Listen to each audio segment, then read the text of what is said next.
We're going to be looking this morning at Matthew chapter 12, and I want to begin reading verse 38, and I'll read down through verse 42,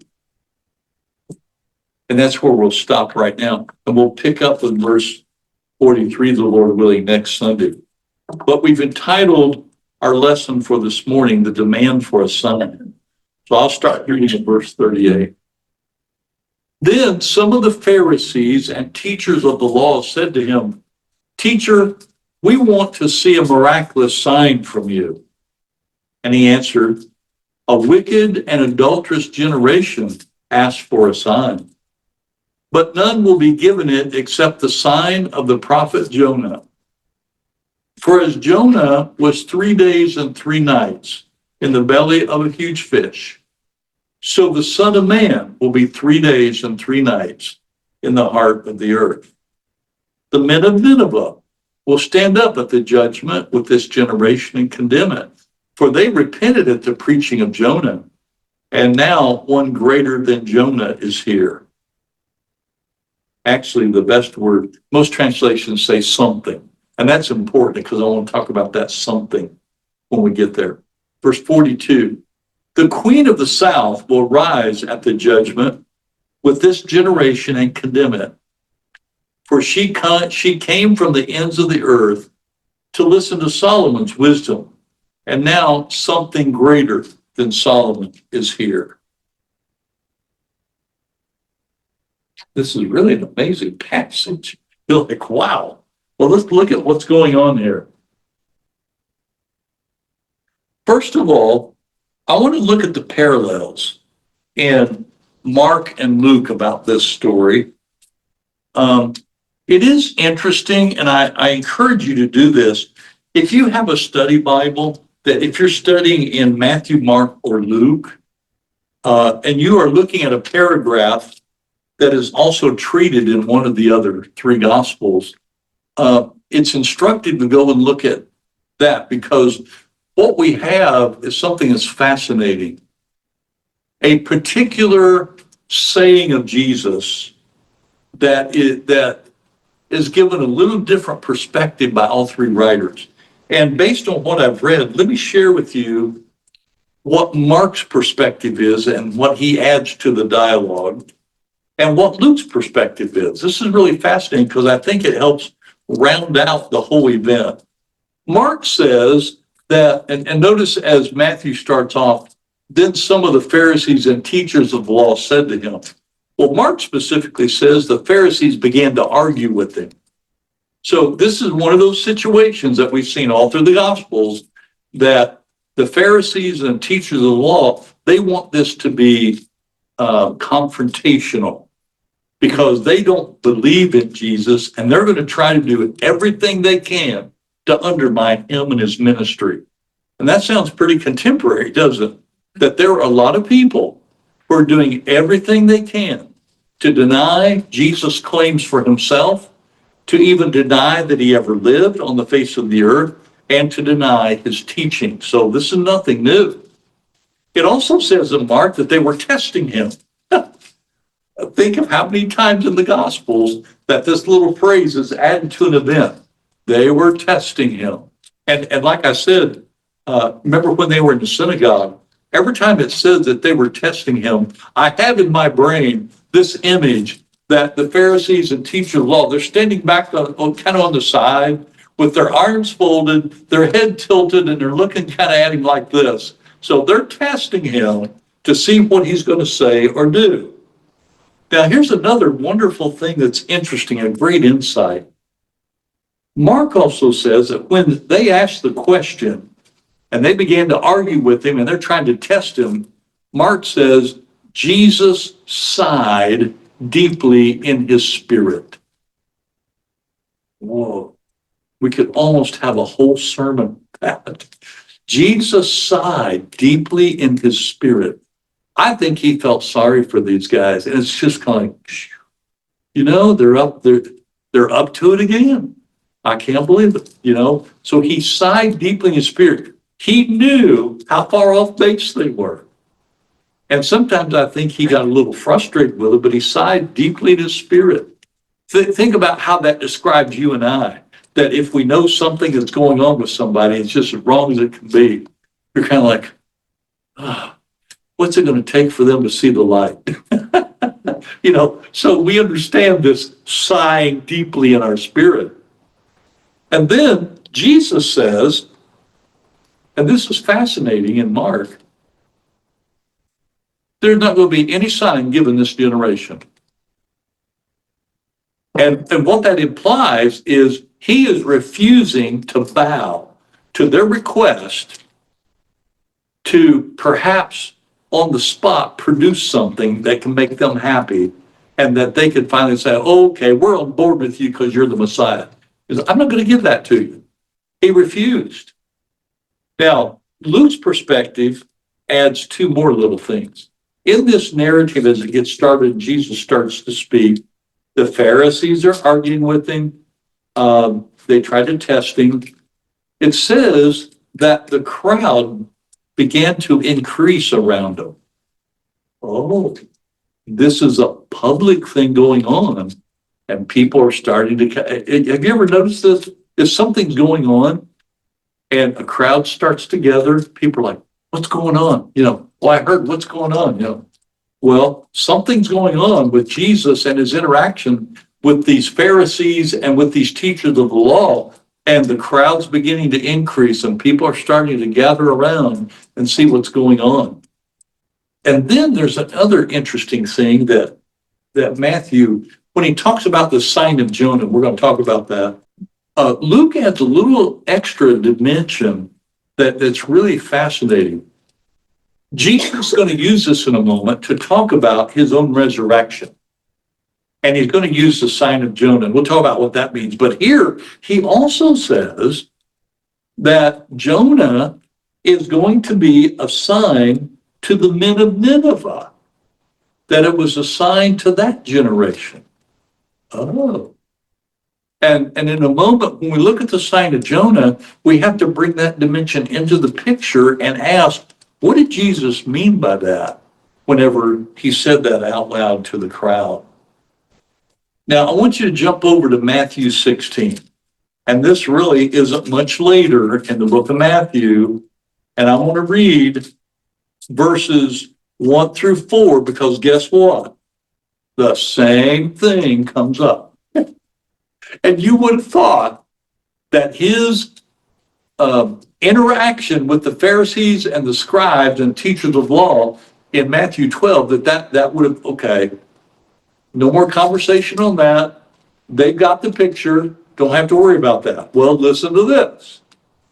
In Matthew 16, the Pharisees and Sadducees came to Jesus and tested him by asking him to show them a sign from heaven. Same thing comes up. And he replied, when evening comes, you say, it'll be fair weather, for the sky is red. And in the morning, today it'll be stormy, for the sky is red and overcast. You know how to interpret the appearance of the sky, but you cannot interpret the signs of the times. A wicked and adulterous generation looks for a miraculous sign, but none will be given except the sign of Jonah. Jesus then left them and he went away. Notice that this time when the Pharisees come, look who they bring along, kind of as their secondary buddies with this approach. This time they bring the Sadducees. And I suspect that these Pharisees have already known about this initial interaction back in chapter 12, but then the Sadducees, I could see them saying, well, we've got a different take on this. Let's go back and see for sure if he's the Messiah or not. Well, the Pharisees bring along the Sadducees this time. And notice that Jesus tells them how short-sighted they are. You're good at looking at the sky as a sign. And Jesus is going to use the idea of sign in two ways right here. One is miraculous, the other's kind of natural. And he says, now, naturally, you know what a sign is. In the morning, sky looks nice, you know that the day's going to be clear. But if there's clouds, you can kind of predict the weather for that day. So, you're used to that. But he said, you're looking for a miraculous sign. And some translations just say sign.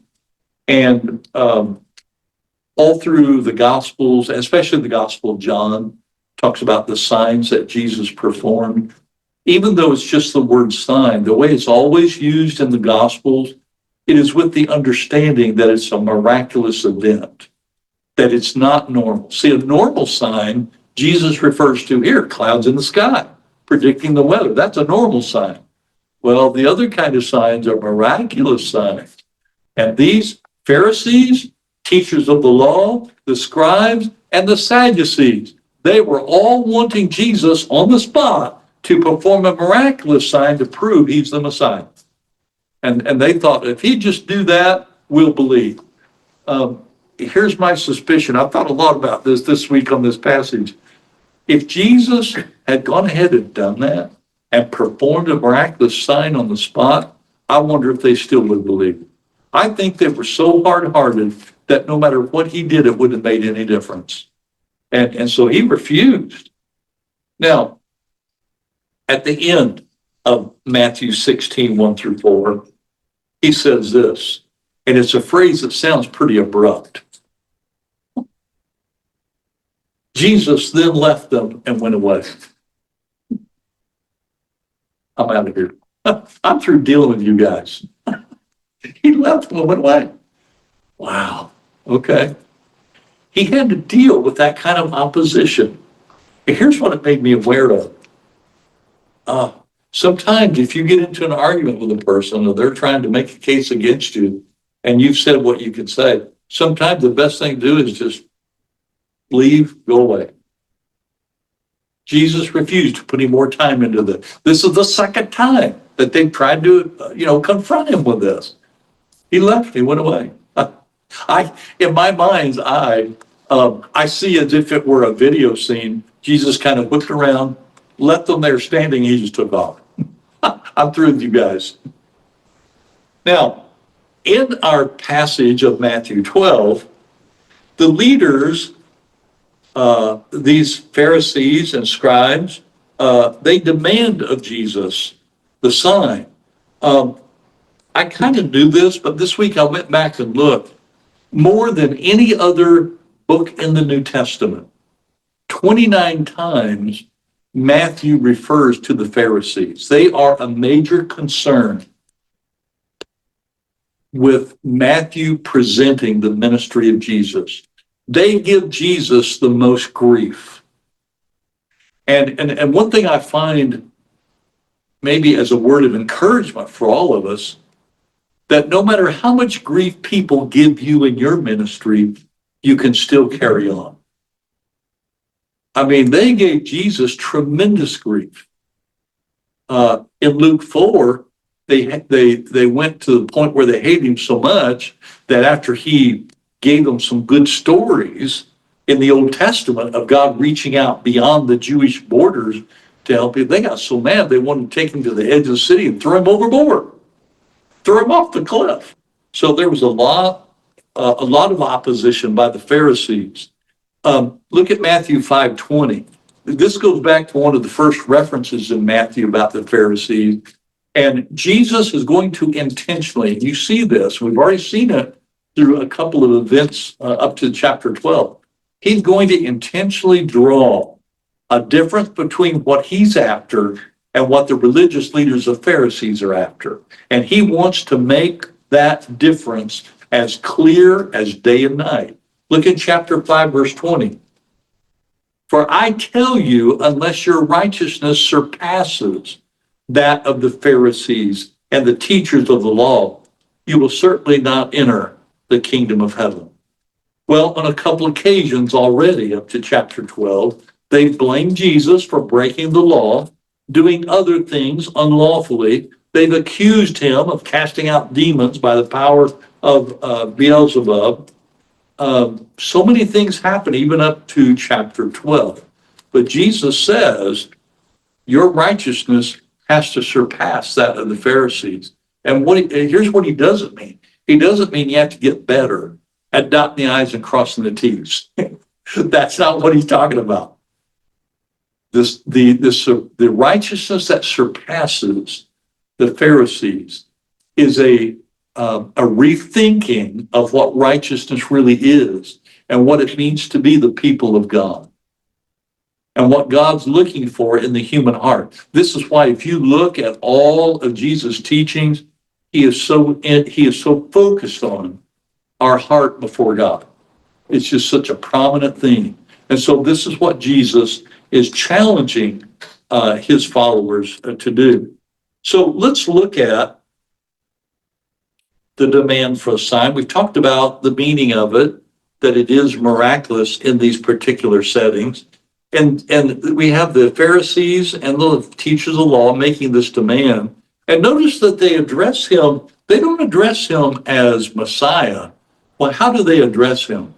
Teacher or rabbi. They are unwilling to take him on his own terms. I had two occasions in my life to kind of put this into practice. I remember one time there was an individual who wanted to know about Jesus, and I took him through the study of the Gospel of John. And because he had all of these misunderstandings about Jesus and really didn't have any biblical ideas about it. So I thought, well, let's just study through the Gospel of John and let John tell us who Jesus is. When we got through with the study, I asked him, I said, well, are you ready to follow Jesus? He goes, I'm not sure. He said, I'm trying to make up my mind if he is a liar, a lunatic, or truly Lord. So those are the three categories. Unfortunately, there are a lot of people in the world that put Jesus on the shelf as a liar or a lunatic instead of letting the gospel teach us that he's Lord. Okay. I also remember on one occasion that a young man he was in his teenage years at the church that we were working with. He had a friend that was of the Baha'i faith. And at that point in time, I didn't know who that group was. So I had to do some study up on it.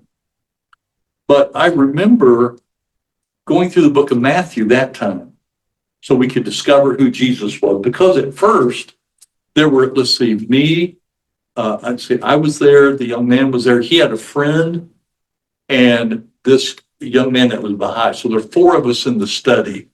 And on this particular occasion, as we got together the first time, I'll never forget it. We were all coming from different directions and it was like ships passing in the night. We couldn't even agree on what topic to study. I thought, well, we're not getting anywhere here.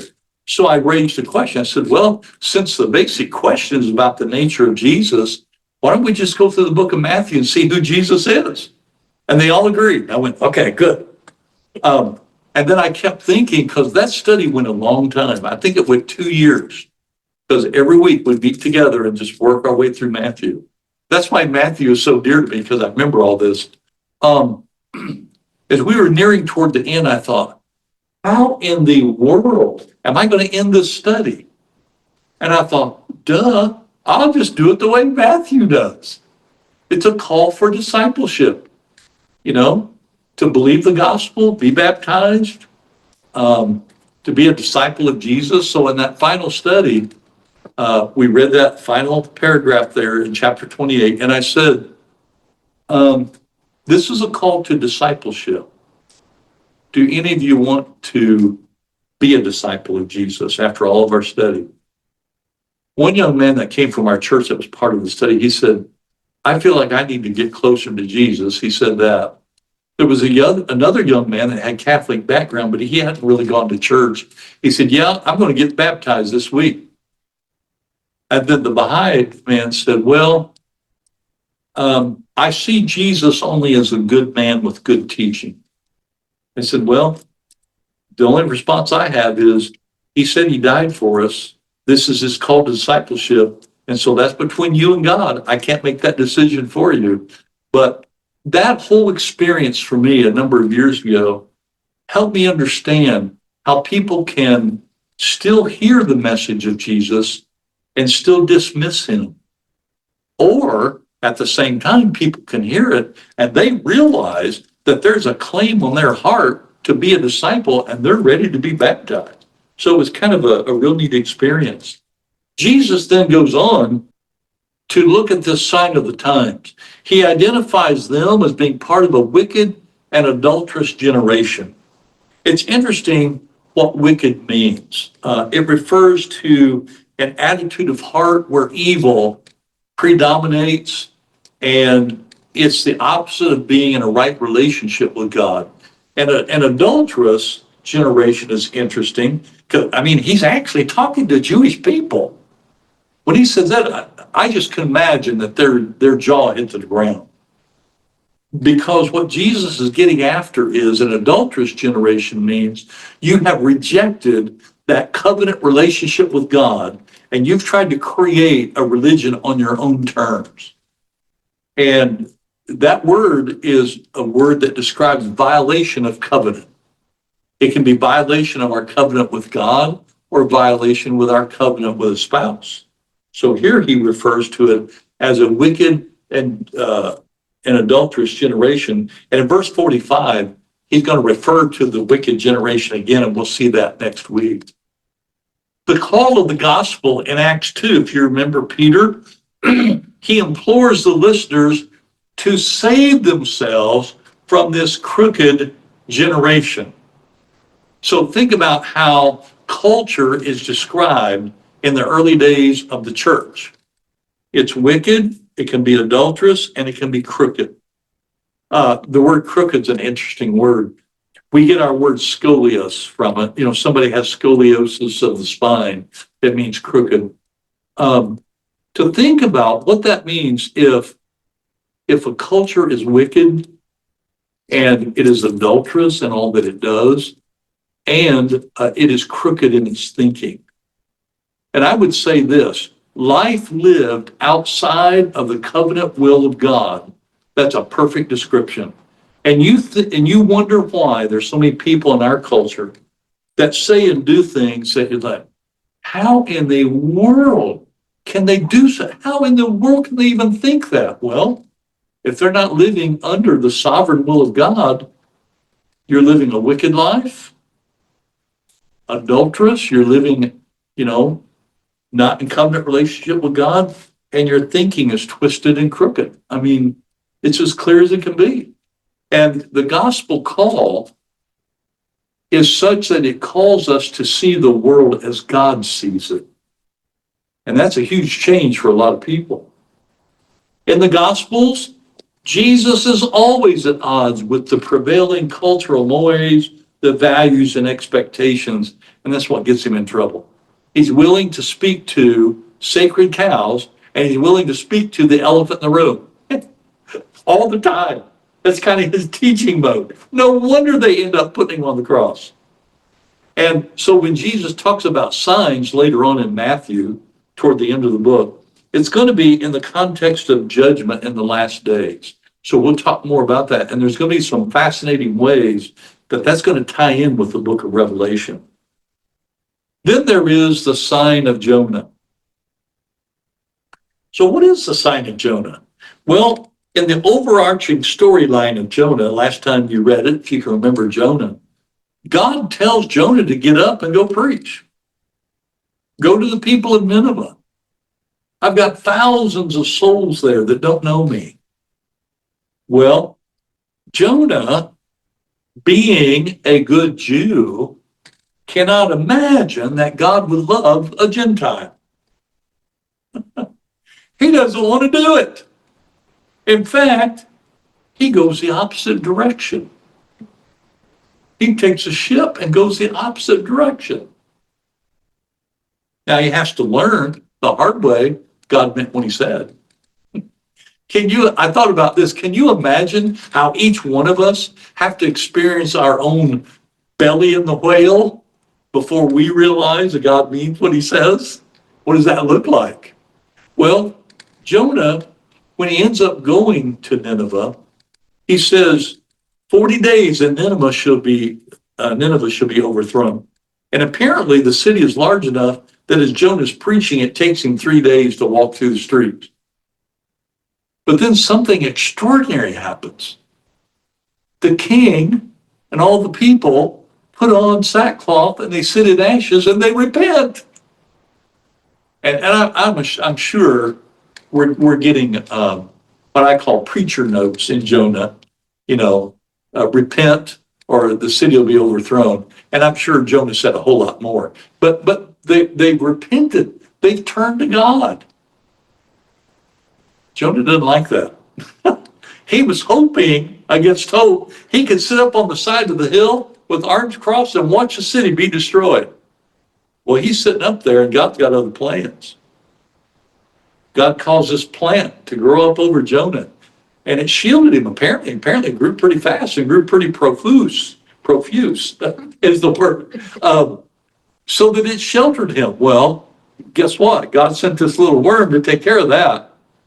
And I've often said, I want you to think about this.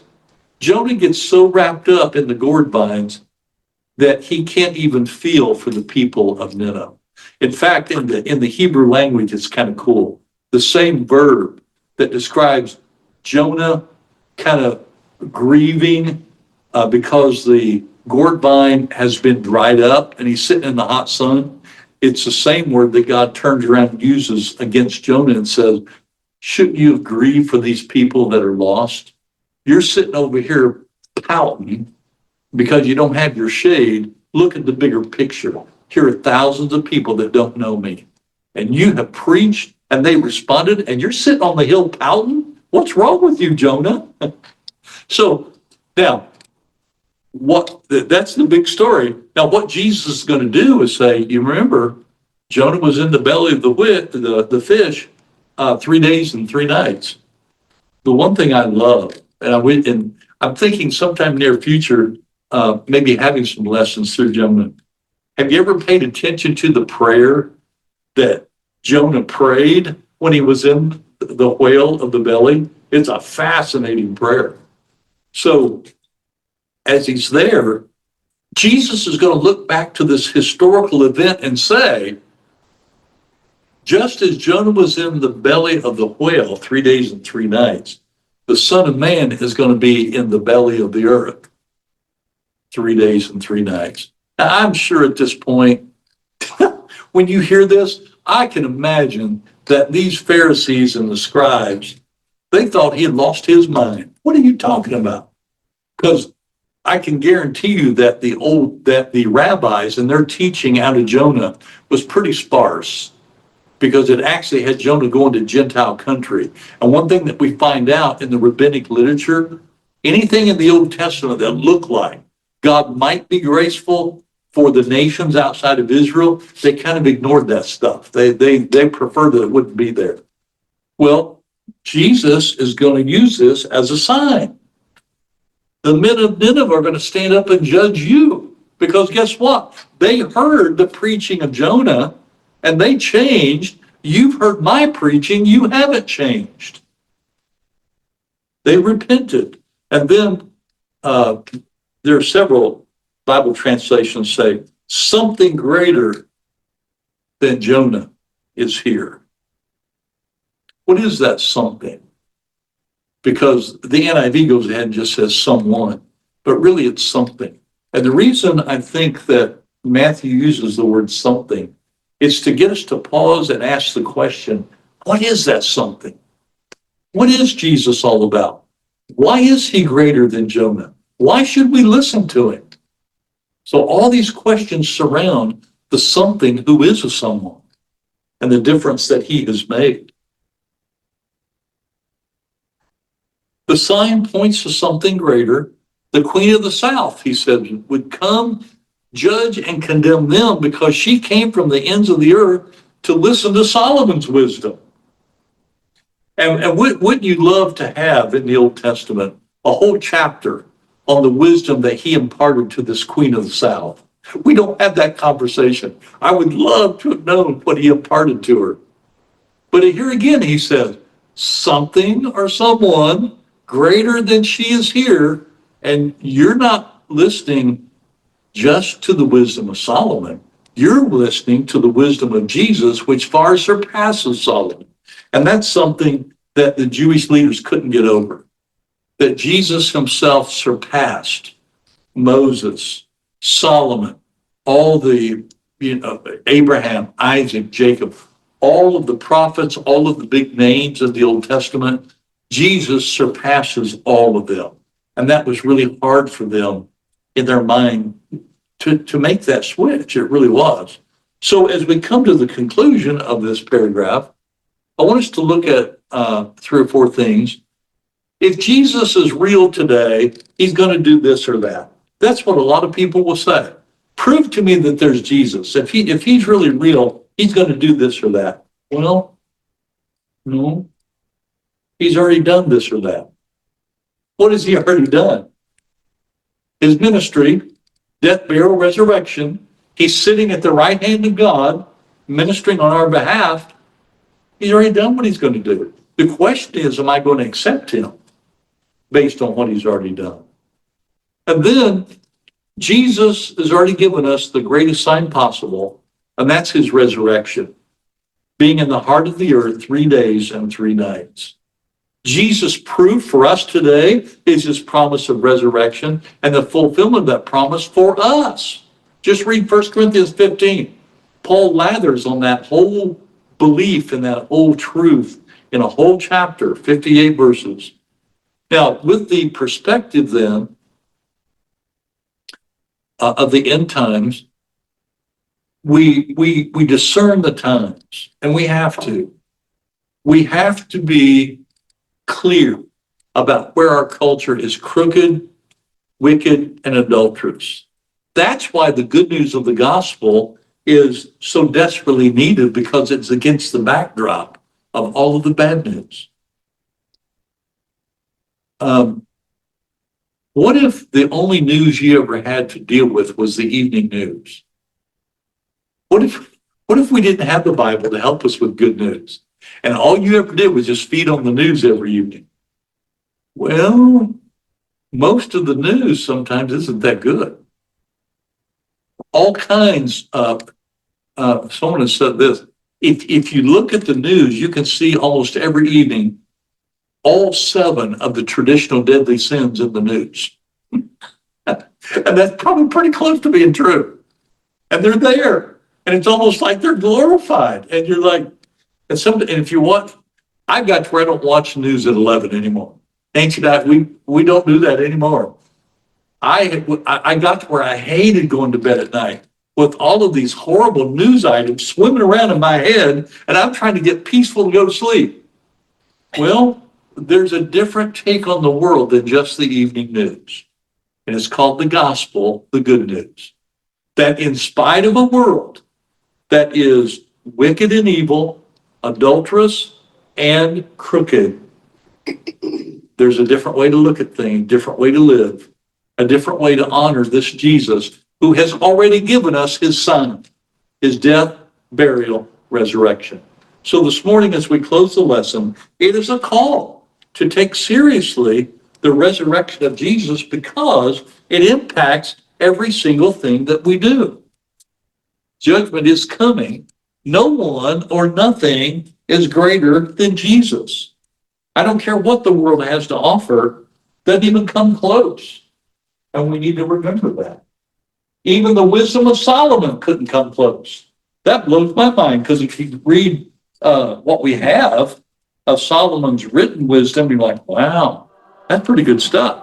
Well, Jesus even surpasses the wisdom of Solomon.